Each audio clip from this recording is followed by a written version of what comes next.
Sehingga tidak ada hal yang bisa membenarkan itu. Orang Kristen menggunakan bahasa Arab di Indonesia itu apa yang bisa membenarkan?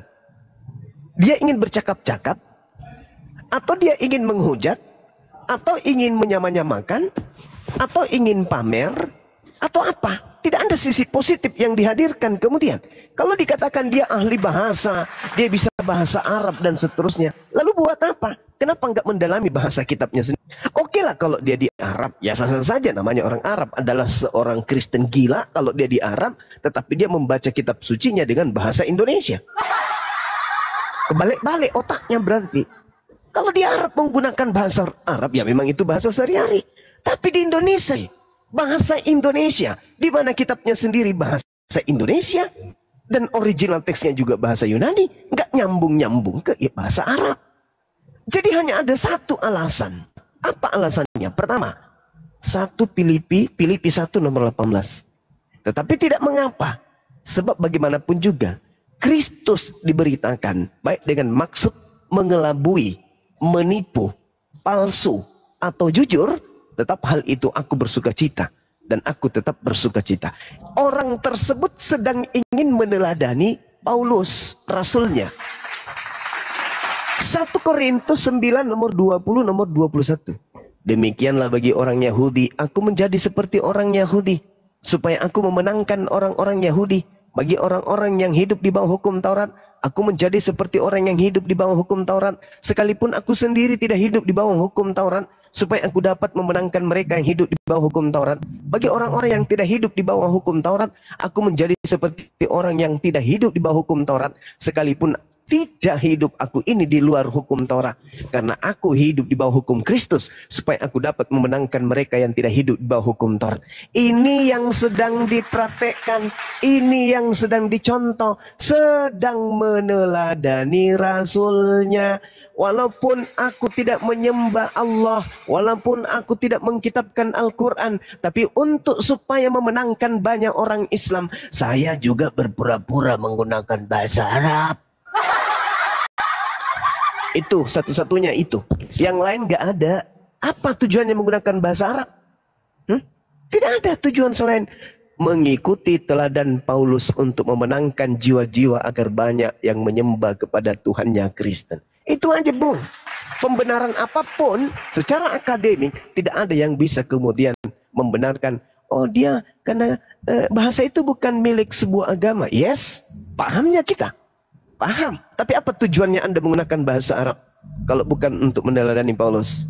Kepada orang Islam ngaku Islam, pada orang Yahudi ngaku Yahudi, pada orang Yunani ngaku Yunani. Apa tujuannya itu? Supaya memenangkan. Karena memang ada perintah, jadikanlah seluruh bangsa menjadi muridku. Itu ada perintah. Beritakanlah Injil kepada seluruh makhluk. Memang ada perintah. Dimaklumi itu. Tapi jangan mencari alasan yang akal-akalan. Jujur aja. Oh, saya begini karena supaya orang Islam jatuh cinta. Bahwa Kristen juga bisa bahasa Arab loh. Ya memang bisa kok. Orang Kristen di Arab ya pastilah nggak mungkin pakai bahasa Makassar. Begitu saudara. Jadi kebenaran itu mutlak absolut kebenaran. Begitu juga kesalahan itu disembunyikan seperti apapun tetaplah salah bagi orang yang berakal. Silakan. Begini, jadi ini dimisalkan, Bang Jumal, dimisalkan Kristen Arab datang ke Indonesia, ya kan? Lalu dia melakukan seperti yang di Lina yang di Medan itu dihukum nggak tuh? Loh, nggak ada orang Kristen dihukum karena menggunakan bahasa Arab, cuma ditertawakan aja. Karena terlalu pamer. Kalau agama mereka itu memang diajarkan menyamar seperti domba, padahal mereka serigala. Justru ditertawakan. Ada orang Kristen pakai bahasa Arab, kami cengengesan lihatnya. Kami akan mengatakan apa? Tengoklah, lihatlah pengikut Paulus ini, lihatlah. Tapi kalau orang Arab datang ke Indonesia, Kristen dia menggunakan bahasa Arab, mukanya aja sudah Arab kok, apalagi kemudian bahasanya. Lalu apa kemudian hak kami untuk menegur itu? La ikraha fiddin, tidak ada paksaan dalam beragama. Cuman masalahnya Kalau orang Indonesia, muka kotak, hidung pesek, mata bola, rambut keriting, rambut kulitnya hitam, lubang hidung penuh bulu, tapi menggunakan bahasa Arab, hari Minggu ke gereja, ya tuh nggak nyambung, Cak Ayu. Kan gitu poinnya. Gini Gerunda, poinnya yang dibawakan oleh si David gini. Kalau bawa Lina Mukerje kenapa ditangkap polisi? Dia makan babi, mengucapkan Bismillahirrahmanirrahim, itu bukan bahasa Arab tapi bahasa Quran. Itu Gerunda. Oh iya, kalau saya nggak kenal sih, kupikir tadi Lina Tidak Jaya. Ya itu. Emang ada ditangkap? Udah ditangkap. Oh ya, ini juga sih, ini sementara kita susun ya, si mencerdaskan ya, dalam waktu dekat juga kita akan upayakan dia makan babi dengan benar-benar ya, teman-teman divisi hukum itu yang akan menggodok dia. Ada videonya yang lagi viral, makan babi tapi menyebut-nyebut nama Allah dan seterusnya. Itu juga akan nyusul itu. Ya ada, insya Allah besok saya kawal Bang Erik dan timnya ke Polda Gerunda, insya Allah besok. Iya, itu harus kita harus saling menghargai lah antar agama ya. Kita saling menghargai. Cukuplah saya ini yang dilapor, jangan sampai yang lain juga dilapor. Tapi anehnya kasus saya ini, saya korban, saya yang dilaporkan. Tapi nggak apa-apa. Negara kita negara hukum, kita harus tunduk taat hukum. Biarkan proses hukum itu kemudian didudukkan pada perkara yang sesungguhnya. Nah, kita hanya minta supaya jangan sampai ada diskriminasi para aktivis dakwah itu yang kita tidak inginkan. Oke, silakan dilanjut. Saya tanggapi yang tadi Bang Juma sampaikan tentang Paulus Iya, silakan. Menipu-nipu tadi itu di mana ayatnya ya? Filipi 1 Bang, Filipi 1 nomor 18. Situ dalam bahasa Yunaninya itu dikatakan propasis. Propasis itu dalil yang dibuat-buat, alasan yang dicari-cari, atau semangat yang palsu, atau keinginan untuk berpalsu ria. Coba Anda baca Filipi 1:18. Saya bacakan ya. Iya. Tetapi tidak mengapa. Sebab bagaimanapun juga Kristus diberitakan baik dengan maksud palsu maupun dengan jujur. Tentang hal itu aku bersukacita dan aku tetap bersukacita. Maksudnya saya perlu jelaskan begini, Bang Juma, ini ayat. Iya, silakan. Jadi tadi disampaikan juga bagaimana Injil itu dihiperbolakan sampai diberitakan kepada segala makhluk. Karena saking pentingnya Injil itu untuk keselamatan. Nah, jadi di ayat Filipi 1:18 itu, sekalipun saya nih menyampaikan Injil tetapi dengan motivasi uang, tetapi kalau Injil itu saya sampaikan betul, itu tidak masalah.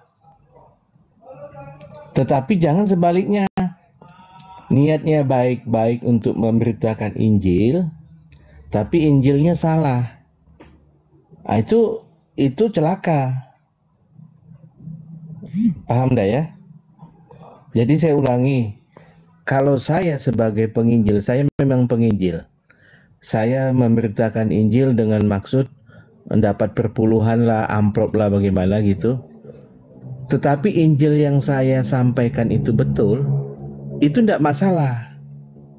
Daripada Injil yang saya niatnya bagus untuk penginjilan, tetapi Injil yang saya sampaikan salah.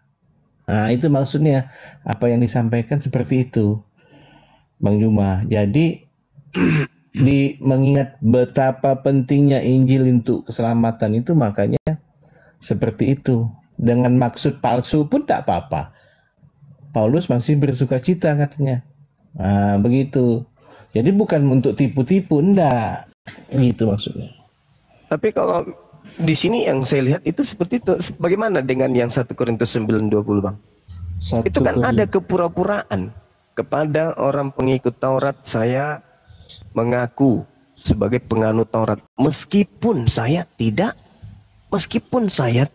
taat kepada Taurat. Itu maksudnya apa? Demi untuk memenangkan banyak jiwa. Itu gimana itu, Bang? Anda boleh mengaku sebagai orang Jawa, bisa juga mengaku sebagai orang Makassar, demi untuk memenangkan banyak orang. Ini maksudnya apa? Ini ajaran baik kah yang kayak gitu? Bukankah itu sudah penipuan? Ketika berpalsu ria, bukankah itu adalah penipuan? Palsu itu kan identik dengan sesuatu yang negatif. Tetapi tidak mengapa, sebagaimanapun juga Kristus diberitakan baik dengan maksud palsu. Propasis. Propasis itu cakupan makna bahasa itu mengelabui. Mengelabui itu ya sinonim dengan mengelabui, mengelabui, menipu, membohongi. Kan itu sama itu, Bang. Palsu itu bohong kan? Iya, jadi tidak mengapa, yang penting Injil diberitakan. Contoh begini, misalnya di Korea Utara ada Injil. Bagaimana sulitnya Injil itu disampaikan. Lalu ada upaya tipu menipu, tapi Injil disampaikan, tujuannya Injil disampaikan. Jadi itu tidak mengapa. Karena Injil yang disampaikan itu begitu susah waktu di sana itu disampaikan.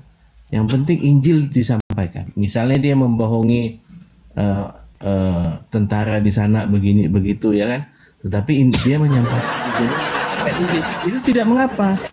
Karena begitu sulit di sana. Ada demikian juga hal-hal seperti itu. Sampai saat ini pun misalnya saya nih saat ini penginjil, saya memang penginjil. Tapi saya demi dapat amplop gitu, saya sampaikan, Pak nanti saya pelayanan di sini. Tidak mengapa. Yang penting Injilnya tuh lucu nih ya. Betul.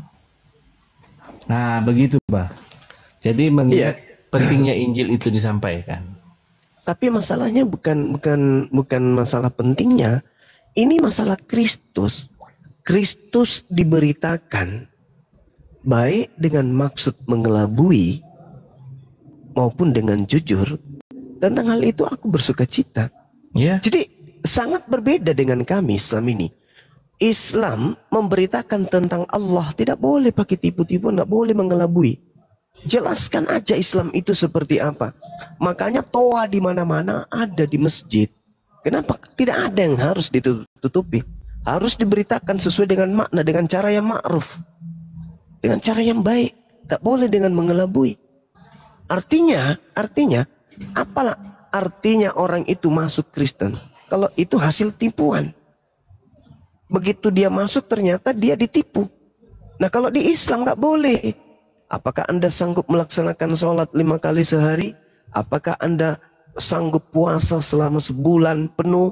Apakah Anda sanggup untuk berinfak, beramal soleh dan harus dengan jujur, nggak boleh kemudian ada maksud-maksud propasis, mengelabui, menipu dengan maksud palsu, kepura-puraan, itu nggak ada di Islam. Itu sangat bertentangan sekali dengan ajaran kami Islam. Mohon maaf ini karena di situ langsung ada perintah. Kristus diberitakan baik dengan maksud mengelabui atau palsu maupun dengan maksud jujur. Tentang itu aku tetap bersuka cita. Ini teladan yang menurut kami Islam itu nggak boleh diikuti yang kayak gini. Beritakan aja yang jujur. Allah ditanya, apakah Allah itu makhluk? Bukan makhluk. Allah itu seperti apa? Laisa kamitslihi syai'. Apa gelar Allah Subhanahu wa ta'ala? Maha suci lagi maha tinggi. Sampaikan dengan jujur. Jangan mengelabui. Jangan mengatakan sesuatu yang tidak benar. Harus sesuai. Meskipun pahit, katakan. Katakan, meskipun pahit. Nah, kalau di agama saudara ternyata boleh. Ya, padahal, kalau tujuan, yang penting Injilnya betul. Ya, bagaimana ceritanya, saudara? Bagaimana ceritanya kita ingin memberikan sesuatu yang baik, tetapi dengan cara tidak baik. Bukan niatnya, memang caranya. Cara pemberitaannya itu sudah bohong, sudah palsu. Nah itu di mana itu Bang Juma? Injilnya. Di mana tadi Bang Juma? Filipi 1:18. Dan memang faktanya begitu kan, Bang? Kan faktanya kalau begitu. Injilnya itu tadi saya bilang, itu diumpamakan analogi yang saya bisa sampaikan. Kalau niatnya tidak baik, tetapi Injilnya benar, itu lebih baik ketimbang Injilnya palsu, niatnya bagus, niatnya Izin Bang bagus. David. Yang bersuka gitulah. cita, yang bersuka cita itu Paulus. Apakah Iya. Tuhan bersuka cita? Belum tentu. Ini berarti Tuhannya Juma itu Paulus. Oh, bukan Itu gitu, aja. saudara. Bukan. Ya bukan kau begitu. percaya sama Paulus Juma, bukan sama Yesus. Wajar aja dong. Lah, itu Banyak rasulmu. ayatnya Paulus kau pakai. Itu Nggak ada rasulnya urusan saudara kan? itu. Rasul saudara kan itu? Nggak rasulku itu. Loh, gimana nih teman-teman? Kristen tidak mengakui Paulus. Bagaimana Ya nggak ceritanya? masalah sama aku, karena keselamatan itu bukan karena Paulus, keselamatan itu karena Jadi Anda kasih tidak karunia beriman Yesus. kepada Paulus? Ngapain aku beriman sama Paulus? Ya enggak lah. Kepada Paulus Pak. Tulisannya Paulus tebel banget begitu loh, gimana itu? Jadi Ya, yang ngajarin, jadi yang ngajarin kemudian Anda menuhankan Kristus itu siapa? Saya nggak menuhankan Kristus. Lalu Tuhan Anda siapa? Saya nggak menuhankan dia. Saya menjadikan Yesus itu raja, bukan Tuhan. Oh, raja di mana? Raja sorga. Yesus yang Oh, bilang raja surga. Berarti bukan dia yang di Wahyu ya? di Wahyu mana? Yang datang ke penulis Wahyu, Penulis Wahyu mana? yang di Pulau Patmos. Nah, tanyalah sama penulis Pulau Patmos, kok nanya Wah, ini sama aku? bahaya ini. Kok boleh bahaya ini? Terus dari mana ilmunya Anda kemudian mengatakan Yesus itu raja? Dari mana ilmunya? Saya nggak pakai ilmu karena Yesus nggak butuh ilmu. Dia butuh ketaatan, kasih karunia. Dia nggak butuh bukan. ilmu. Anda mengatakan karena nabimu sendiri pun nggak punya ilmu, nggak bisa baca, nggak bisa tulis. Ngapain kau Yang saya katakan berribut? ini, Anda mengatakan Yesus itu raja. Di mana Ya Yesus? raja. Di mana raja? Makanya Di aku mana taati dia? dia. Nama Perkataan kerajaannya apa, raja Bang? itu ya dan amin. Udah selesai. Nama kerajaan Yesus itu apa, Bang? Kerajaan sorga. Di mana Yesus mengatakan kalau dia raja di surga? Waduh. Aduh, Baiklah. baiklah. Yohanes 18. Oke, Yohanes 18. Nomor berapa? Nah, bentar, saya buka Yohanes 18 Heeh. ayat yang ke Berapa, Bang? Yesus di hadapan Pilatus. Iya. 33, maka kembalilah Pilatus ke dalam gedung pengadilan Allah, lalu mengambil Yesus dan bertanya kepadanya, "Engkau ini raja orang Yahudi?" Jawab Yesus, "Apakah engkau katakan hal itu dari hatimu sendiri atau ada orang lain yang mengatakannya kepadamu tentang aku?" Kata Pilatus, "Apakah aku seorang Yahudi, bangsamu sendiri yang dan imam-imam kepala yang telah Iya. menyerahkan engkau? Apakah yang telah engkau peroleh?" Jawab Yesus, "Kerajaanku Oh, bukan dari kerajaannya. dunia. Kerajaannya bukan. Kerajaanku bukan dari dunia ini. Jika kerajaanku dari dunia ini, pasti hamba-hambaku sudah melawan. Supaya Pikir- aku jangan diserahkan kepada orang Yahudi. Akan tetapi kerajaanku bukan dari dunia ini." Maka kata Pilatus kepada, "Jadi engkau adalah raja?" Jawab Yesus, "Engkau mengatakan bahwa aku adalah raja. Untuk itulah aku lahir ke dalam dunia. Untuk itulah aku datang ke dalam dunia. Ini supaya aku memberi kesaksian tentang kebenaran bahwa aku adalah raja. Setiap orang yang berasal dari kebenaran mendengarkan suaraku." Selesai. Di mana dia mengatakan bahwa aku adalah raja? Di mana, Bang? Udahlah Juma. Orang semua menganggap di situ. Saya kan bertanya, saudara. Saya kan bertanya. Yesus di mana mengatakan aku adalah seorang raja? Bukan Kabur dia Banyuwa. Kabur. malu dia itu. Kenapa? Karena sama seperti ketika saya ke Malaysia. Apa yang saya katakan kemudian? Ya, negaraku, kebangsaanku bukan dari bangsa ini. Kebangsaanku bukan berarti aku adalah raja di bangsa Indonesia. Bukan. Kerajaanku. Seorang prajurit datang kemudian ke kerajaan lain. Ketika ditangkap, prajurit ini berkata, "Kerajaanku bukan di sini. Kerajaanku ada di Singosari sana." Bukan berarti dia seorang raja di situ. Sederhana kok. Lalu kemudian ya ketika mengatakan aku adalah raja, itu dia sedang bertanya, engkau mengatakan bahwa aku adalah raja. Bukan perkataan Yesus itu perkataan Pilatus ketika dia bertanya. Cobalah teman-teman, pelajari Bible itu dengan seksama ya. Jangan hanya doktrin dan dogma. Karena kemana kau giring kami? Ke Yohanes, ke Matius, ke Markus, kami udah paham. Kami turun jadi apologet ini sekedar sebagai pembawa kabar peringatan saja. Sebagai pembawa peringatan saja. Ya. Karena kami melihat bahwa Bible kok tidak sesuai dengan apa yang dipercaya oleh saudara Kristen. Contoh misalnya, saudara kita tadi, saya tidak percaya kepada Paulus, saya percaya kepada Yesus. Faktanya kenapa jadi Kristen kalau percaya kepada Yesus? Yesus seorang Yahudi, dia praktisi Taurat. Kenapa Anda jadi Kristen? Apakah Yesus itu Kristen? Kan bukan. Yohanes 10 nomor 27. Aku mengenal pengikutku, pengikutku mengenal aku, mereka mendengarkan suaraku dan mengikuti aku. Jadi kalau percaya kepada Yesus, Anda Yudaism, bukan Kristen. Itu loh, kan lucu. Saya adalah pengikut Nabi Muhammad. Saya percaya kepada Nabi Muhammad. Agamamu apa bang? Hindu. Kan lucu. Saya ini pengikut Nabi Muhammad. Saya pecinta Nabi Muhammad. Saya pengikutnya. Terus agamamu apa? Kristen. Kan aneh. Saya percaya Yesus. Saya pengikutnya. Yesus adalah rajaku. Agamamu apa sampean?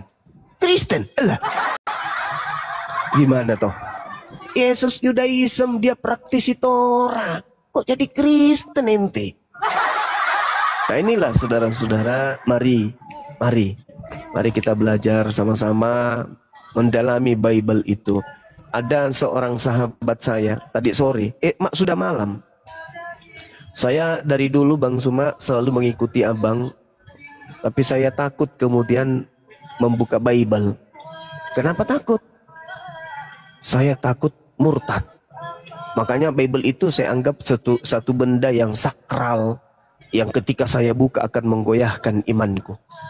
Oh gitu bang? Iya.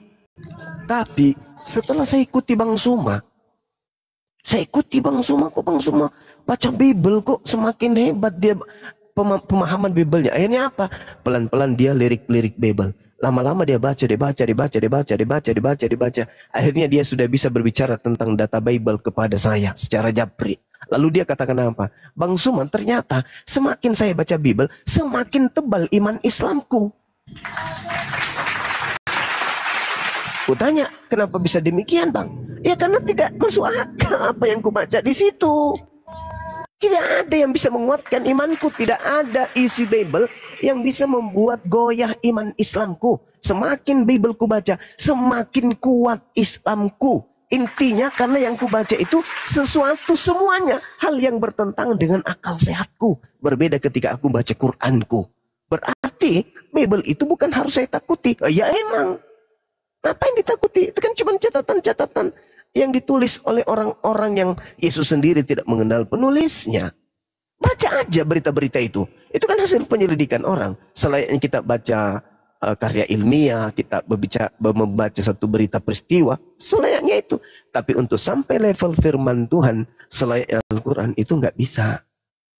Jadi sahabat saya itu ya makin makin semangat baca Bible. Dan setelah dia baca Bible, semakin tebal iman Islamnya. Karena di situ tidak membuatnya kemudian goyah karena tidak masuk akal. Bayangkan aja, misalnya Yesus ditelanjangin, Yesus ditampar, Yesus ditonjok, Yesus kemudian dikejar, Yesus sedih, Yesus ketakutan, Yesus menangis, Yesus ketiduran, Yesus ngantuk, Yesus was-was, Yesus ditombak, Yesus digantung. Mana bisa menjatuhkan akidah Islam kayak gitu? Enggak. Malah semakin mempermantap akidah Islamnya. Seperti itu saudara. Berbeda dengan, maaf nih, Kristen di gereja mereka hanya didoktrin, didogma. Begitu. Sampai-sampai ada teman kita yang putus asa kan. Paulus itu bukan rasul bagi saya. Dia bukan siapa-siapa. Nah itu kan lucu kan. Ngaku Kristen tapi tidak percaya kepada Paulus. Sedangkan yang disebut Kristen itu adalah pengikut Paulus. Bukan. Pengikut Yesus tidak disebut Kristen dia. Gitu saudara, silakan. Gini Bang Oke, Juma. kita masih ada Bang Juma. Yang tadi naik itu Bang Juma kan tidak tahu itu. Iya, saya nggak tahu bang, saya nggak kenal juga. Kok dimut-mutkan? Ada musik. Paham. Selamat malam.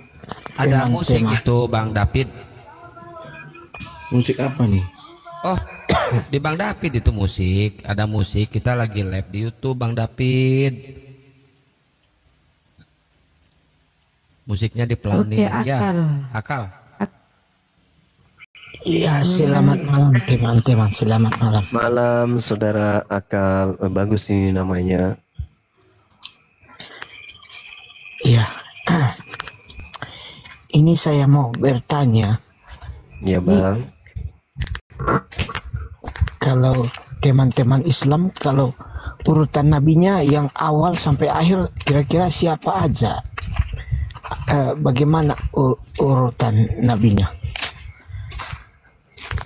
Sebenarnya kalau di Islam itu nabi yang kami imani itu ada, yang wajib kami imani itu ada 25 nabi, di antaranya Nabi Adam, kemudian Nabi Ibrahim, Nabi Nuh, Nabi Lot, Nabi Yakub, Nabi Ayub, Nabi Musa, Nabi Daud, Salomo, Isa, kemudian Nabi Muhammad sebagai penutup nabi. Itu bang yang kami imani. Kalau seperti Nabi Saulus itu kami tidak imani. Nabi Menehe itu tidak kami imani. Nabi Ido tidak kami imani. Nabi Luga tidak kami imani. Kalau Nabi Sulaiman dengan mana yang duluan? Ya, Sulaiman dengan Daud mana duluan itu? kelihatannya lebih duluan Daud deh. Ya, itu dilihat di mana ya? Saya cari di Al-Quran nggak ada urutannya Ya, antara memang. Daud Sulaiman. Memang nggak di ini bang, nggak dijelaskan urutannya. Hanya saja gimana? Jadi kan Bang cuma tahu urutannya kalau nggak ada di Al-Quran. Kan tidak berdasarkan urutan iman Islam itu bahwa harus berurutan. Tidak ada kaidah di Islam itu. Nabi itu harus diimani secara berurutan. Enggak. Kami hanya beriman bahwa nabi-nabi itu pernah diutus oleh Allah kepada kaumnya masing-masing. Kami percaya bahwa nabi-nabi ini pernah ada di atas muka bumi, diutus oleh Allah kepada seluruh kaumnya masing-masing, kepada kaumnya masing-masing. Gitu maksudnya bang. Iya. Tapi kami gimana? Kalau Isa dengan Daud dengan Sulaiman mana duluan Isa dengan Sulaiman? Kalau Isa dengan Sulaiman, ya duluan Sulaiman lah bang. Abang ada keterangan di Al-Quran duluan. Kalau yang kami baca dalam Al-Quran, contoh misalnya Auzubillahi minasyaitonirrajim. Qulu amanna billah wa ma unzila ilaina wa ma unzila ila Ibrahim wa Ismail wa Ishaqa wa Yaqub wal asbat wa ma utiya Musa wa Isa wa ma utiyan nabiyyuna min rabbihim.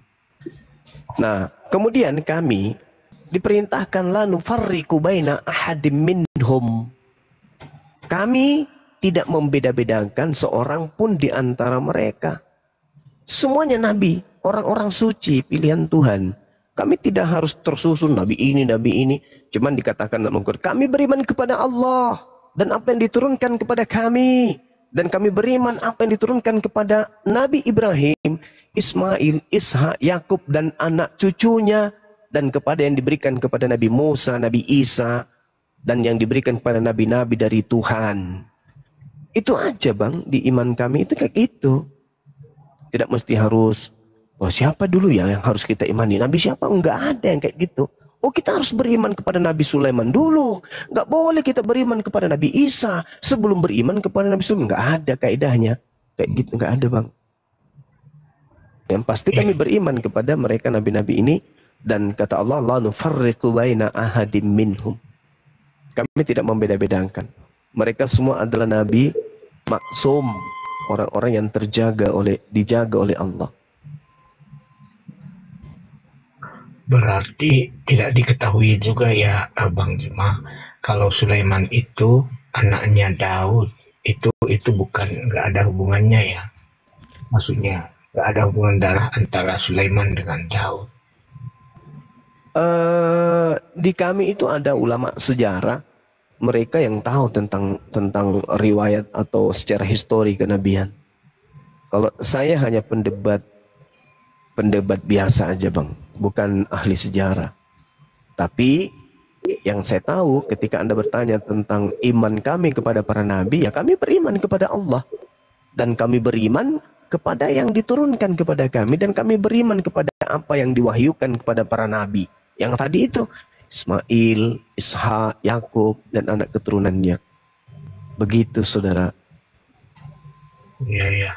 Berarti artinya urutannya tidak diketahui kalau kita melihat Al-Qur'annya, Bang. Mana duluan, mana yang terakhir. Jadi untuk apa diketahui urutannya kalau urutan itu menyebabkan orang itu dikatakan anak dari ngintip cewek mandi, Bang. Salomo itu kan hasil dari ngintip cewek mandi ya. Daud itu kan dari Salah, Pak. Bathsheba. Salah, bukan. Bukan. Salah gimana sih? Baca tuh di Lukas itu. Daud memperanakkan Salomo dari istri siapa? Istri Uria itu, orang Het. Oh, salah gimana? Siapa nih? Assalamualaikum warahmatullahi wabarakatuh. Waalaikumsalam warahmatullahi wabarakatuh. Assalamualaikum warahmatullahi wabarakatuh. Waalaikumsalam warahmatullahi wabarakatuh. Kalau bisa aku nambah sedikit ya. Kalau kita lihat Bible itu ya mirip buku sejarah ya, perjalanan-perjalanan hidup para nabi, autobiografi Yesus, perjalanan hidup si Paulus ya kalau di Bible. Tapi kalau Al-Quran itu murni firman Allah ya. 100% firman Allah itu Al-Quran. Jadi nggak akan ketemukan sejarah-sejarah tentang apa.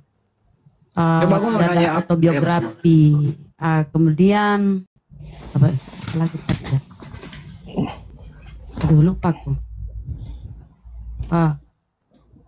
Lanjut. Ya, coba aku mau nanya si Akal dulu, Kal. Yesus itu di Bible nabi atau Tuhan? Itu doang sih baru ke Banyuma.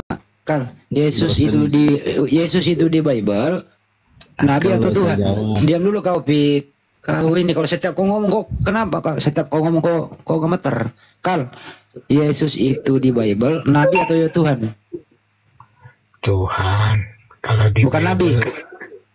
Bukan. Yakin? Silakan Banyuma. Bukan nabi katanya. Silakan. Ya kalau dia bukan nabi, faktanya dia menerima firman bang. Yohanes 17:8. Lagi pula Yesus sendiri menyebut dirinya sebagai seorang nabi.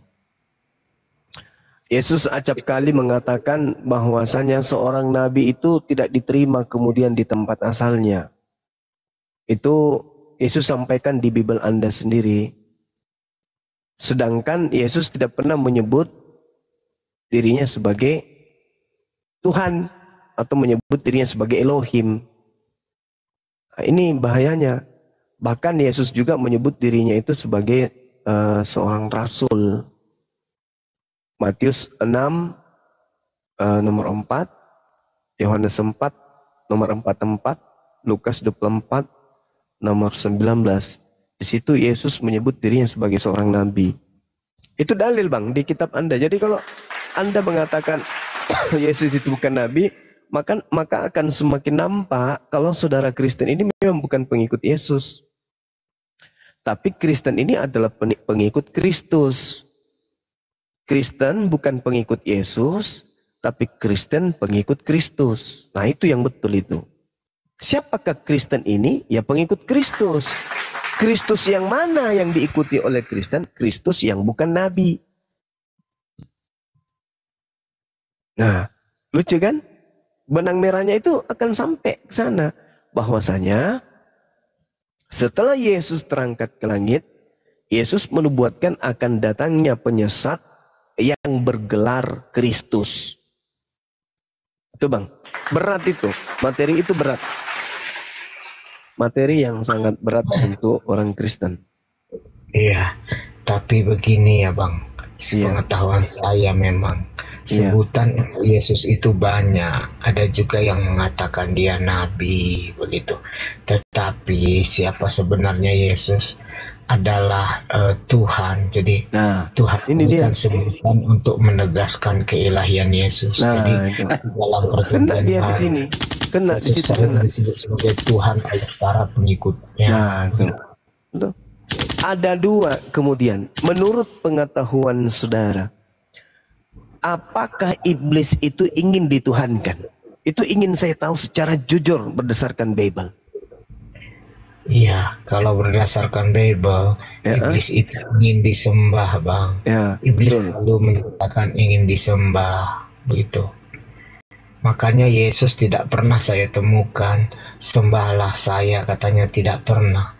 Karena itu adalah kata-kata iblis di dalam Bible kami. Oke. Gitu. Nah, bagus. Saya menghargai itu.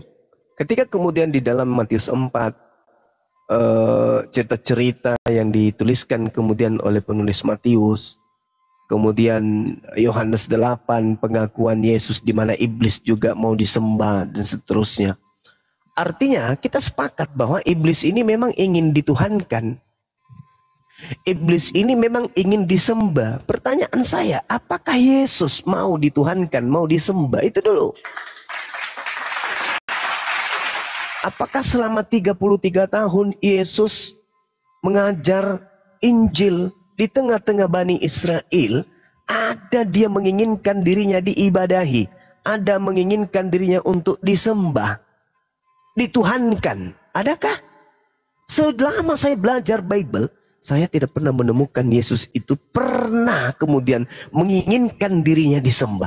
Tetapi iblislah yang ingin disembah. Pertanyaannya kemudian, kalau Yesus tidak pernah minta disembah, Yesus tidak pernah mau diibadahi, lalu siapa yang disembah oleh Kristen ini? Siapa yang telah memperdaya saudara Kristen saya menyembah kepada Kristus ini? Bukankah kemudian Tuhan datang memperkenalkan dirinya kepada Nabi Musa, mengajarkan dirinya bukan manusia dan bukan anak manusia, mengajarkan dirinya dia tidak pernah membentuk dirinya sebagai manusia, dan mengajarkan dirinya dia tidak serupa dengan makhluk. Lalu kenapa muncul kelompok Kristen menyembah kemudian sosok makhluk yang bernama Kristus ini? Siapa sebenarnya Kristus yang disembah oleh Kristen ini? Anak Maria nggak mungkin. Anak Maria nggak mungkin. Pernah nggak anak Maria minta disembah? Tidak pernah, Bang. Tidak pernah. Ya, tapi begini, Bang Juma, perlu Bang Juma ketahui ya. Iya. Alkitab baca beberapa kejadian di mana Yesus disembah oleh orang-orang begitu. Jadi yang pertama itu di dalam Matius 2 ayat 11 yang diceritakan bahwa setelah menemukan bayi Yesus, orang Majus itu lalu sujud menyembah dia. Mereka membawa persembahan emas, kemenyan, dan mur untuk menghormati Yesus sebagai raja. Di Matius 28 ayat 16 sampai 17, setelah Yesus bangkit dari kematian, para murid-muridnya sujud menyembah dia. Mereka percaya Yesus adalah Tuhan dan Raja mereka. Begitu juga Bang Juma di dalam Matius 20 ayat 29 sampai 31, seorang buta memohon kepada Yesus untuk menyembuhkannya. Setelah Yesus menyembuhkannya, orang buta itu sujud menyembah dia. Jadi dari beberapa ayat ini, Bang, yang penting dicatat bahwa semua kejadian ini Yesus tidak pernah melarang orang-orang untuk menyembah dia. Sebaliknya dia menerima penyembahan mereka sebagai bentuk pengakuan atas keilahiannya. Jadi walaupun Alkitab mengajarkan bahwa hanya Allah saja yang layak sembah, Yesus juga sendiri mengajarkan bahwa menyembah Allah harus dilakukan dalam roh dan kebenaran. Jadi penyembahan terhadap Yesus itu tidak ada masalahnya dari ayat Alkitab, Bang Juma, ya. Jadi Yesus adalah anak Allah yang datang ke dunia menyelamatkan manusia. Oke, baik saudara. Saya hargai itu. Itu iman saudara. Tetapi bolehkah kemudian kita jujur terhadap isi Bible itu sendiri? Ketika Anda menguraikan kemudian orang Majus datang menyembah, orang yang orang Majus datang menyembah Yesus. Kemudian Thomas menyembah Yesus. Muridnya menyembah Yesus. Orang yang buta habis disembuhkan menyembah Yesus. Orang gila menyembah Yesus. Boleh tidak saya katakan bahwa Yesus sendiri menyembah kepada Elohim? Orang Majusi menyembah Yesus. Sekarang siapa yang Anda ikutin? Yesusnya menyembah Elohim. Anda menyembah Yesus. Berarti Anda ini pengikut siapa? Di mana Yesus menyembah Elohim, Bang Jemaat? Tolong tunjukkan. Yohanes 8 nomor 24, nomor 22. Yohanes 4 nomor 22. Sebentar. Matius 26 nomor 39. Satu-satu Bang Jemaat. Yohanes. Oke. Silakan. Ya, Yohanes 4 tadi. Yohanes 4 nomor 22. Coba Anda baca. Oke.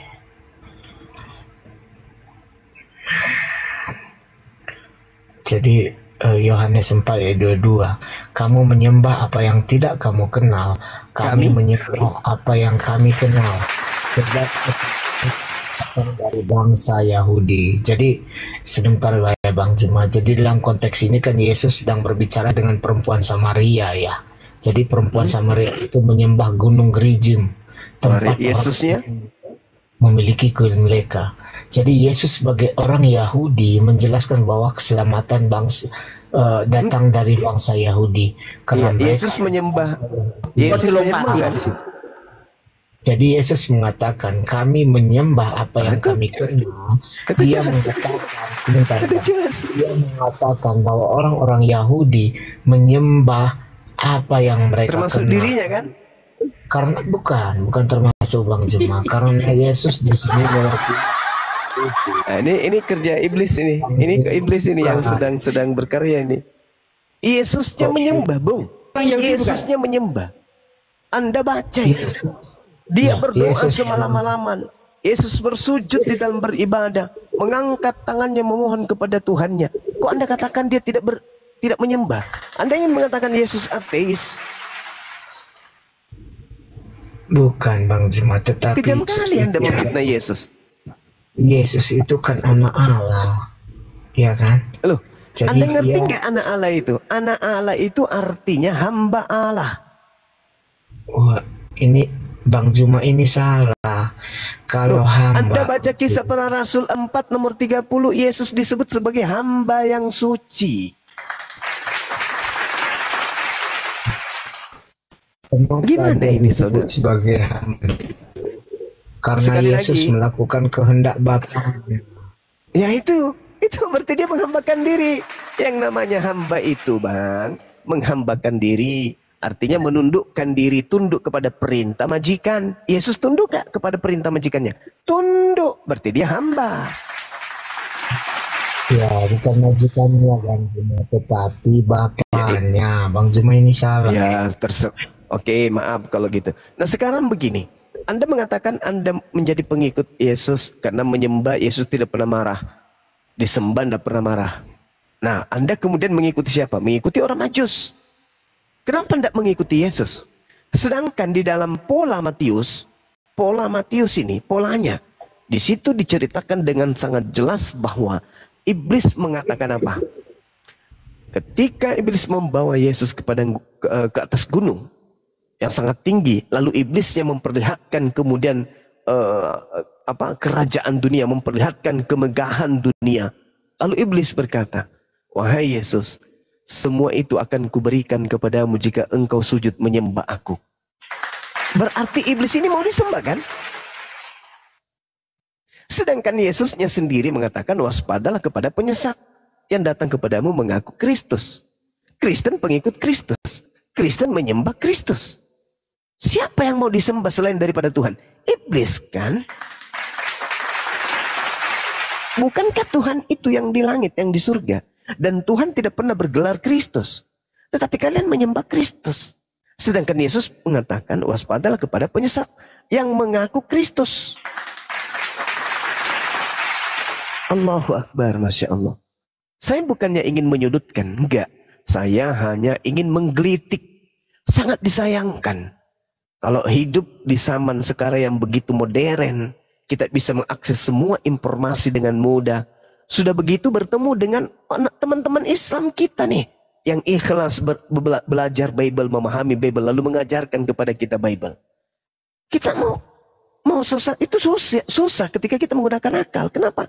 Informasi datang dari mana-mana. Iblis minta disembah. Matius 4 nomor 8 nomor 9. Sembahlah aku, maka aku akan memberikan kemudian kerajaan kemegahan duniawi. Siapa yang menguasai dunia hari ini? Orang yang beragama apa dan apa yang dia sembah? Penyembah Kristus kan? Mereka mendapatkan dunia enggak? Kemegahan dunia enggak? Mendapatkan kemegahan dunia. Syukran, Afida Medi. Itu jelas itu. Sehingga apa yang terjadi di dalam kehidupan kita sebagai manusia? Ada dua kemudian entitas yang minta untuk disembah. Yang satu Allah, yang dua iblis. Nabi Musa alaihissalam mengajarkan kemudian pengikutnya menyembah kepada Allah. Nabi Isa demikian juga adanya. Nabi Muhammad demikian juga adanya. Ada enggak orang yang bisa menunjukkan seperti apa wujudnya Tuhan yang disembah oleh Nabi Abraham? Tak ada yang bisa menunjukkan. Ada enggak yang bisa menunjukkan wujud sembahannya Nabi Musa? Tak ada. Ada enggak bisa menunjukkan Tuhan yang disembah oleh Yesus yang disebut Bapa di surga? Ada enggak? Enggak ada. Ada enggak yang bisa menunjukkan kemudian wujud daripada sembahan Nabi Muhammad yang disebut Maha Suci lagi Maha Tinggi itu? Tak ada. Tetapi ada enggak yang bisa menunjukkan wujud Tuhannya orang Kristen? Ada. Tuhannya orang Kristen bertanduk 7, bermata 7, berupa roh, berupa manusia, berupa burung merpati. Itu. Jadi memang beda itu loh. Nah, iblis mengatakan semua kemegahan dunia yang telah kuperlihatkan kepadamu akan kuberikan kepadamu jika engkau sujud menyembah aku. Berarti iblis ini memang mau disembah. Pertanyaan saya sekarang, Kristen ini menyembah siapa sih yang Kristen sebut Kristus itu? Ini pertanyaan serius loh kawan-kawan. Kalau Al-Quran kami kan mengatakan ini Abdullah atani al-kitab wa ja'alani nabiyan. Nabi Isa alaihi salam datang mengajarkan dirinya menyembah kepada Allah. Aku ini adalah hamba Allah. Matius 26 nomor 39. Yesus kemudian sujud ibadah, berdoa, menyembah kepada Bapa yang ada di surga. Jelas itu. Tiba-tibanya Kristen muncul justru menyembah kepada Kristus. Siapa Kristus yang kalian sembah ini? Bukankah itu bukan Tuhannya Nabi Musa? Apakah Nabi Musa menyembah Kristus? Apakah Nabi Musa menyembah kemudian makhluk? Apakah Nabi Musa kemudian menyembah anak Maria? Tidak. Sekarang Kristen. Apakah Kristen menyembah makhluk? Menyembah. Apakah Kristen menyembah anak Maria? Menyembah. Apakah Kristen menyembah Kristus? Menyembah.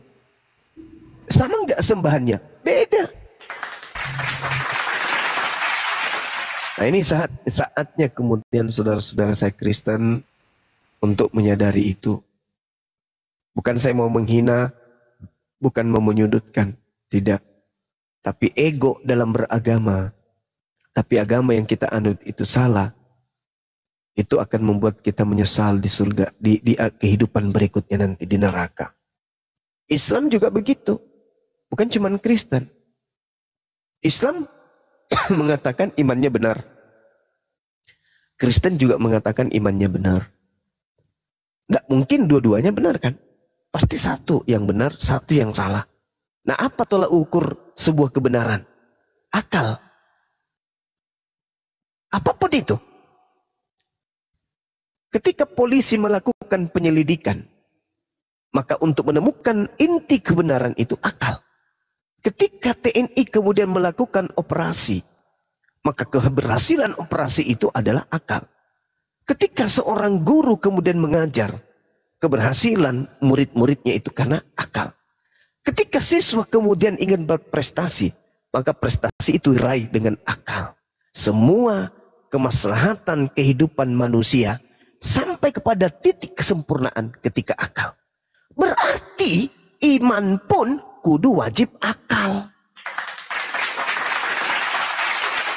Kalau ada Tuhan yang tidak masuk akal, lalu buat apa akal ini dikasih oleh Tuhan? Mending jadi monyet. Kan begitu. Bahkan Yesus mengatakan, kasihi Tuhanmu dengan akal budi. Tidak pernah Yesus mengajarkan, kasihi Tuhanmu dengan iman. Nggak ada. Karena dengan mengasihi Tuhan dengan akal, maka akan dengan sendirinya secara naturalisasi, manusia itu sudah beriman. Dengan iman yang betul. Kenapa? Karena hasil dari manifestasi filter akal. Nah, itulah indahnya di Islam. Jadi, muara dari kehidupan kita itu, ujung-ujungnya adalah akal. Cocoklah Anda menggunakan nama akun akal. Cocok. Tapi apalah arti sebuah nama ketika keyakinan tidak berlandaskan dengan akal. Tidak masuk akal Tuhan itu menjadi bayi. Tidak masuk akal Tuhan itu menjadi keju. Tidak masuk akal Tuhan itu seketika menjadi anak manusia. Tuhan menjadi hamba Tuhan. Tuhan menjadi rendah. Tuhan menjadi tidak suci. Tuhan menjadi lemah. Tuhan menjadi bukan Tuhan. Tuhan dibunuh oleh makhluknya sendiri. Itu tidak masuk akal. Itu sudah tertolak. Itu sudah zalim namanya. Tapi lagi-lagi saya tidak sedang menghakimi. Saya hanya memberikan edukasi. Kebetulan saya dipercayakan untuk memberikan edukasi dari pihak Islam. Anda juga punya hak untuk memberikan edukasi dari pihak Kristen. Silakan Anda sampaikan, kita kemudian saling menanggapi satu sama lain. Silakan, boleh Anda gunakan waktu sepanjang-panjangnya. Silakan. Ya, dari narasi Anda tadi mengatakan Tuhan itu terbatas jadinya ya Bang. Kenapa? Anda percaya nggak kalau Tuhan itu bisa berubah wujud menjadi manusia dan sambil mengawasi dunia ini dari sorga? Jadi kalau saya sih percaya bahwa Tuhan ketika dia berwujud manusia pun masih ada kuasanya untuk melihat segala sesuatunya dari sorga. Begitu Bang. Abang percaya nggak? Oke. Kalau itu yang Anda jadikan sebagai acuan, anggaplah saya jadi seorang yang tidak menggunakan akal. Maka saya bisa mengatakan bahwa saya sedang berdiskusi dengan Tuhan yang sedang menjelma menjadi manusia yang bernama akal. Bisa. Kenapa tidak? Saya bisa beranalogi secara seimbang dengan narasi Anda. Bahwa orang Kristen boleh menuhankan Anda karena sebenarnya Anda itu adalah inkarnasi Tuhan. Kenapa saya mengatakan begitu? Karena Yesus yang Anda tuhankan itu, kalau dia benar-benar Tuhan, ternyata dia adalah Tuhan yang tidak sadar kalau dirinya adalah Tuhan. Yes. Dalam Yohanes 13:13 dia mengatakan, katamu itu benar, aku adalah guru dan Tuhan. Hei, saudara, Anda juga bisa mengatakan itu. Apa yang berat untuk Anda katakan hal yang sama? Bisa kan? Kamu mengatakan aku guru dan Tuhan. Dan memang betul, aku ini adalah guru dan Tuhan. Boleh. Nah sekarang, Yesus sadar nggak kalau dirinya Tuhan? Tidak sadar. Begitu juga ketika Anda, sebenarnya Anda ini adalah Tuhan yang datang main TikTok di sini bernama akal, tapi Anda lupa kalau Anda itu Tuhan. Nanti setelah Anda terangkat ke langit, baru muncul kemudian manusia-manusia, ya nanti Anda menjadi Tuhan. Kenapa dia mati, si akal ini mati? Oh itu sisi kemanusiaannya. Bisa kan? Kalau Tuhan boleh sadar, boleh menjadi bukan Tuhan, dan dia tidak sadar kalau dirinya Tuhan, maka inilah yang sedang terjadi hari ini. Saya sedang berdiskusi dengan Tuhan yang melupakan dirinya bahwa dirinya adalah Tuhan. Nanti penyembah-penyembahnya yang kemudian mengatakan dia itu Tuhan, cuman dia dalam rupa manusia. Kenapa dia mati? Oh karena dia datang dalam rupa manusia. Kenapa dia ini? Oh karena dia begitu dan bengono. Dia tidak mengatakan dirinya Tuhan. Karena kenapa? Kalau dia mengatakan dirinya Tuhan, maka dia habis dilempari oleh tentara Romawi dan juga orang Yahudi. Kan lucu Cak Ayu. Kok ada Tuhan kemudian turun level? Gimana? Katanya Tuhan itu maha kuasa. Yang disebut maha itu kekal. Kemahakuasaannya kekal. Sedangkan yang disebut kekal itu tidak pernah berhenti meski sedetik. Artinya maha kuasanya yang kekal tidak pernah berkurang. Lah kalau dia jadi manusia gimana toh? Masih ada kuasanya di surga. Loh, berarti yang turun ke bumi ini bukan Tuhan. Karena Tuhan itu adalah entitas absolut yang tunggal. Jadi maksud Bang Juma, Tuhan bisa dikonsepkan secara real di dalam pikiran kita. Bukankah Anda bukan hanya sekedar pikiran, tapi Anda mengkonsepkan Tuhan menjadi bayi? Ya, saudara, sadarkah itu? Kekristenan mengatakan bahwa Tuhan itu tidak bisa dikonsepkan secara utuh. Jadi ada selalu bagian misteri dari Tuhan yang tidak bisa dipahami manusia.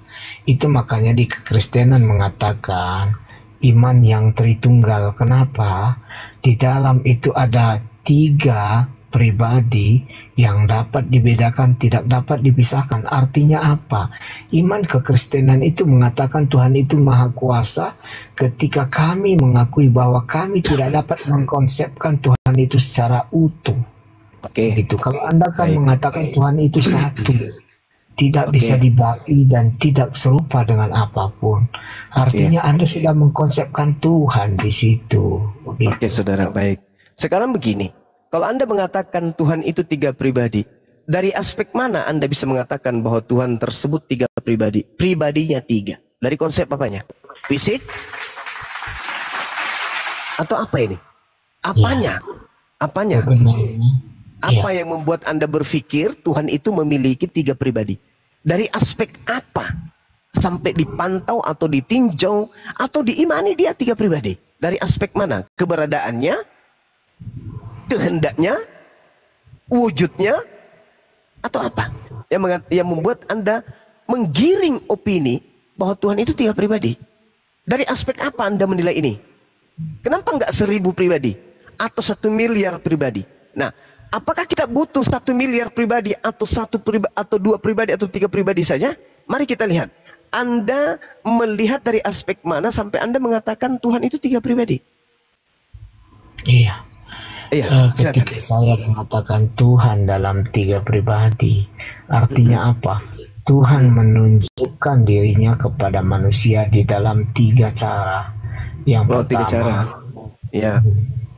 yang pertama disebut dengan Bapa, di mana dia dikatakan berada di dalam surga. Dan kedua, Firman Allah yang menjadi daging, yaitu Yesus Kristus. Dan setelah kepergian Yesus, Yesus juga mengatakan bahwa setelah kepergian dia, maka akan datang roh penolong. Roh penolong. Oh itu, oke, baik. Nah sekarang, ketika Tuhan ini disejajarkan menjadi 3, masing-masing pribadi berdiri kemudian pada pribadi masing-masing. Apakah mereka satu kehendak? Iya, mereka satu kehendak. Lah itu namanya satu pribadi, Cak Ayu. Bukan. Loh, bagaimana Anda mengatakan dia 3 pribadi satu kehendak? Yesus mengatakan apa ketika dia datang ke atas muka bumi? Ketika dia berdoa, aku datang bukan atas kehendakku. Ada berapa kehendak antara Yesus dengan Bapa? Ada berapa kehendak? Yesus menegaskan ada berapa kehendak? Kesaksian tentang Bapa tentang dia, Bang Juma, itu yang enggak. Ini kan tadi berbicara mengenai pribadi, saudara. Anda mengatakan bahwa Tuhan Anda 3 pribadi. Saya akan buktikan bahwa 3 pribadi ini juga adalah 3 kehendak yang berbeda, bukan satu kehendak yang berbeda. Saya ingin melihat secara akal bagaimana Anda menerawang iman Anda, apakah itu sampai kepada akal atau tidak. Ketika tangan Anda buntung, kena tebas, kemudian tangan Anda menjadi memiliki kehidupan sendiri, memiliki pribadi sendiri, memiliki tubuh sendiri, dan memiliki kemudian kehendak sendiri. Apakah Anda masih bisa dikatakan bahwa tangan itu adalah punya Anda, sementara dia sudah memiliki kehidupan sendiri? Dia punya pribadi sendiri. kita tidak bisa menganalogikan itu, Bang. Bagus sekali. Berarti analogi apa yang sedang Anda bangun? Tuhan satu tapi 3 pribadi. Ternyata dalam hal ini tangan yang tadinya satu dipotong lalu memiliki pribadi baru, memiliki kehidupan sendiri, memiliki kehendak sendiri. Anda ampun, tidak bisa diserupakan dengan analogi tersebut. Lalu mana hebatnya tadi 3 pribadi itu mana? Kan jadinya mati akal kita jadinya. Ayo, bagaimana mungkin ada 3 pribadi, 1 hakikat? Ketika kemudian Yesus mau makan, Bapa yang di surga tidak mau makan. Yang satunya mau jalan-jalan. Yang satunya mau tidur. Yang satunya sedang bahagia, yang satunya lagi sedih. Kayak mana ceritanya itu dikatakan 1 hakikat?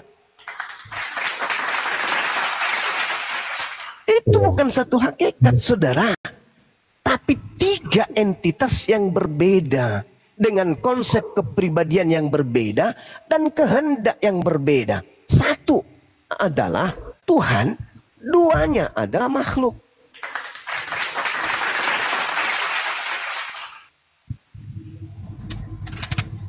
Iya, kalau menurut Bang Zuma seperti itu ya. Tetapi di Biblos atau di Alkitab itu berbeda dengan apa yang Bang Zuma pikirkan.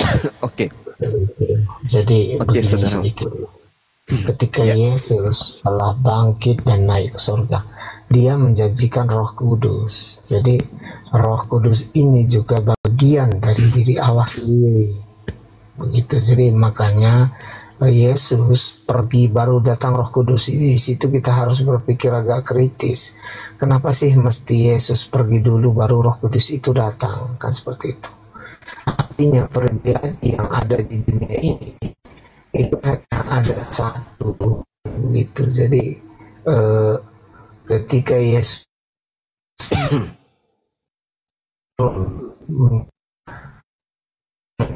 dia hingga kedatangan Yesus yang kedua kalinya lagi, begitu Bang Zuma. Jadi sebenarnya gini saudara, yang Anda sebut Roh Kudus itu bukan Tuhan. Roh kebenaran yang datang setelah Yesus itu bukan Tuhan.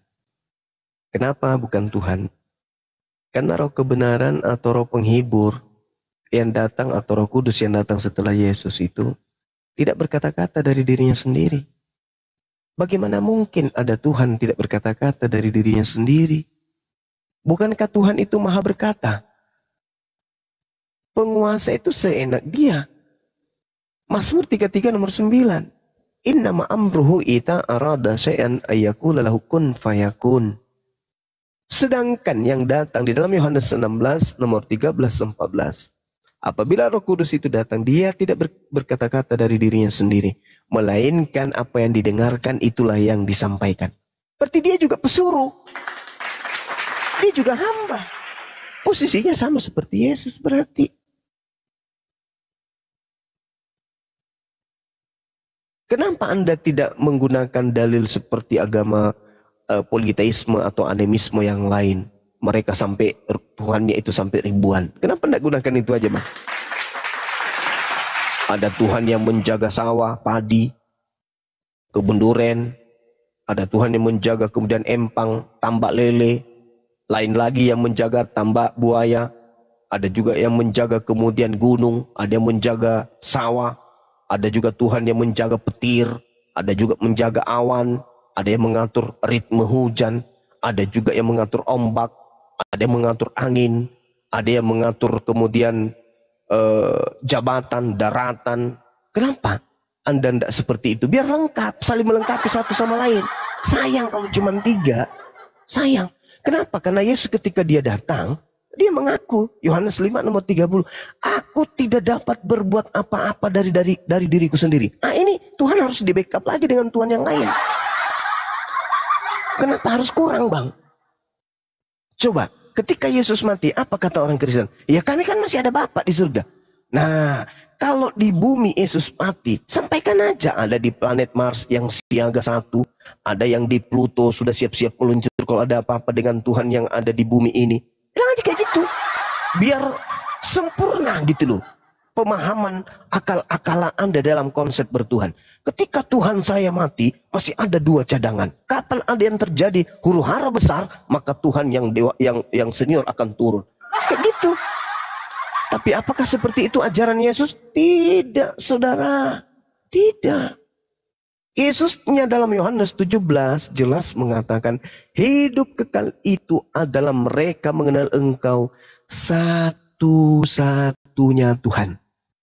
Satu-satunya Tuhan.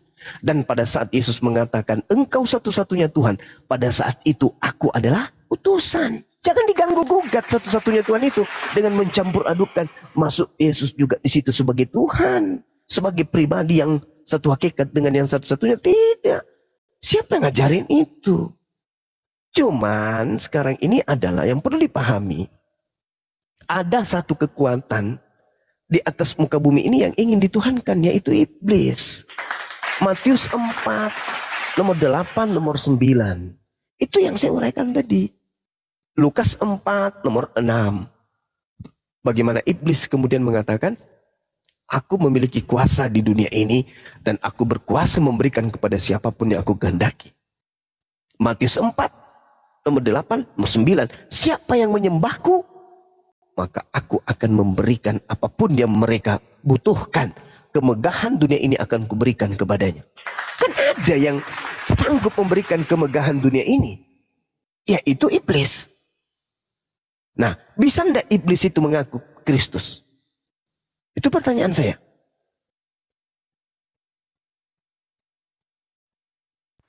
Ya, bisa buahnya Bang Jumaya. Ketika seorang yang mengaku, Anda pun bisa mengaku Anda adalah Kristus, tapi kita kan lihat buahnya. Pertanyaan saya, saudara, bisa nggak iblis mengaku Kristus?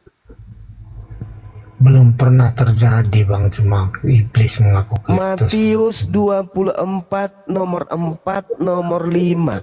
Iblis bisa mengaku Kristus. Waspadalah, akan datang banyak penyesat dengan memakai namaku dan berkata, akulah Kristus. Itu kata Yesus tuh. Berarti iblis penyesat bisa mengaku Kristus. Kristen pengikut Kristus. Sedangkan Kristus bisa terindikasi juga iblis. Yesus mengatakan waspadalah kepada Kristus. Matius 24, nomor 4, nomor 5. Waspadalah kepada Kristus. Kristen pengikut Kristus. Coba ditelaah dulu itu ucapan Yesus itu. Al-Quran mengatakan, wa iyyadu'una illa syaitanam marida. Yang mereka sembah adalah iblis yang durhaka. Yesus mengatakan waspadalah kepada Kristus palsu yang datang mengaku Kristus. Paulus mengaku, aku menerima Injil bukan dari Yesus, bukan dari manusia, tetapi dari Kristus Yesus. Yesus tidak pernah bertemu dengan Paulus. Paulus mengaku di dalam Galatia 5. Aku kemudian, Galatia 1, dia mengaku, aku dipilih dari sejak dalam rahim ibuku. Dipilih sebagai apa? Sebagai rasul. Oh ya? Kalau dia dipilih sebagai rasul dari sejak dalam rahim ibunya, kenapa dia tidak pernah bertemu Yesus? Kenapa setelah Yesus terangkat ke langit, baru ada Kristus datang kepadanya? Kristus yang mana ini? Pernah serong? Gapa balu lada? Iya, memang sebelum bertobat, Paulus itu kan yang dinamakan Saulus, selalu menyakiti hati para murid-murid Yesus karena dia yang menganiaya murid-muridnya, Bang Juma. Jadi Paulus itu adalah salah satu orang yang dikatakan Yesus bahwa apa yang tidak kadang dipakai dunia, Allah dapat memakainya. Makanya Paulus itu sebuah karya Tuhan yang begitu nyata, yang menjadikan bahwa siapa saja bisa dipakai Tuhan untuk memberitakan firman-Nya. begitu Bang, bukan ke arah negatif Abang lihat. Jadi Paulus bertemu dengan Yesus itu ketika perjalanan ke Damsyik. Baik, itu jelasnya. Baik. Saya ingin Anda jujur kepada kita semua di sini. Di dalam Matius 12 ada orang yang bertaubat yang kerasukan kemudian 8 iblis di dalam tubuhnya yang justru semakin jahat setelah dia bertobat. Itu tertulis di dalam Matius 12:43. Data sebelumnya Matius 12:38 dikatakan angkatan jahat yaitu orang Farisi meminta sebuah tanda dan tidak diberikan sebuah tanda kecuali tanda Yunus 3 hari 3 malam. 3 hari 3 malam dalam perut ikan, 3 hari 3 malam dalam perut bumi. Setelah itu dia keluar dari perut ikan dan keluar dari perut bumi. Berarti itu adalah tanda angkatan jahat. Anda mengerti tanda? Simbol. Simbol merek. Tanda pengenal. Jadi kalau ada yang beriman kepada kebangkitan hari ketiga, itu adalah angkatan jahat. Menurut siapa? Menurut Yesus. Tertulis di mana? Matius 12. Nomor 38 sampai nomor 42. Atau sampai nomor 41. Nah, sekarang permasalahannya adalah, Anda mengatakan Paulus itu tadinya adalah pelaku dosa, lalu bertobat. Setelah itu bla bla bla bla. Padahal nubuatan untuk orang Farisi angkatan jahat ini adalah justru dia semakin jahat setelah dia bertobat. Apabila roh iblis keluar dari manusia yang sudah bertobat itu, lalu kemudian ia mengembara ke tempat-tempat tandus mencari pemberhentian, tetapi ia tidak mendapatkannya, lalu ia berkata, aku akan kembali ke rumah yang kutinggalkan itu, ke orang yang bertaubat itu. Maka pergilah ia dan mendapati orang yang bertobat itu bersih, tersapu dan rapi teratur. Lalu iblisnya keluar kembali dan mengajak 7 roh iblis yang lebih jahat daripadanya. Dan mereka 8 roh jahat ini masuk dan berdiam di situ. Maka akhirnya keadaan orang yang tadinya bertobat jauh lebih jahat daripada keadaannya semula. Demikianlah juga akan terjadi atas angkatan jahat ini. Pertanyaan saya, siapa orang Farisi yang bertobat lalu tiba-tiba menjadi rasul? Menjadi orang benar, menjadi orang yang berpura-pura baik, dan mengajarkan kemudian kebangkitan pada hari ketiga. Siapa dia? Dan cuma angkatan jahat yang Anda katakan, Anda salah mengerti tentang bahwa Anda mengatakan yang percaya kematian dan kebangkitan Yesus adalah angkatan jahat. Anda salah. Jadi angkatan jahat, ya sebentar Bang, angkatan jahat yang dimaksudkan di situ adalah kenapa? Karena orang-orang itu menolak Yesus dan menyalibkannya. Begitu, bukan karena orang yang percaya bahwa Yesus telah disalib, mati dan bangkit kembali. Begitu. Salah. Angkatan jahat di situ tidak ada yang kayak gitu, Bang. Angkatan jahat yang dimaksud ahli Taurat dan orang Farisi. Guru, kami ingin melihat satu tanda daripadamu. Tetapi jawab Yesus kepada mereka, angkatan yang jahat ini dan angkatan tidak setia ini menuntut satu tanda. Tetapi kepada mereka tidak akan diberikan tanda selain tanda Yunus. Sebab Yunus 3 hari 3 malam dalam perut ikan, demikian juga anak manusia 3 hari 3 malam dalam perut bumi. Berarti hari ketiga bangkit. Itu tanda untuk siapa? Ya, itu tanda untuk semua manusia bahwa Yesus adalah juru selamat dan Tuhan. Saudara, mohon maaf, saya diskusinya kalau sudah mulai ngantuk, Anda kelihatan sudah mulai ngantuk, sudah mulai mabut, Anda lebih baik istirahat. Karena saya membaca dalil sia-sia kan. Angkatan jahat ini dan angkatan tidak setia ini minta satu tanda. Sudah disebut padahal. Angkatan jahat, angkatan tidak setia.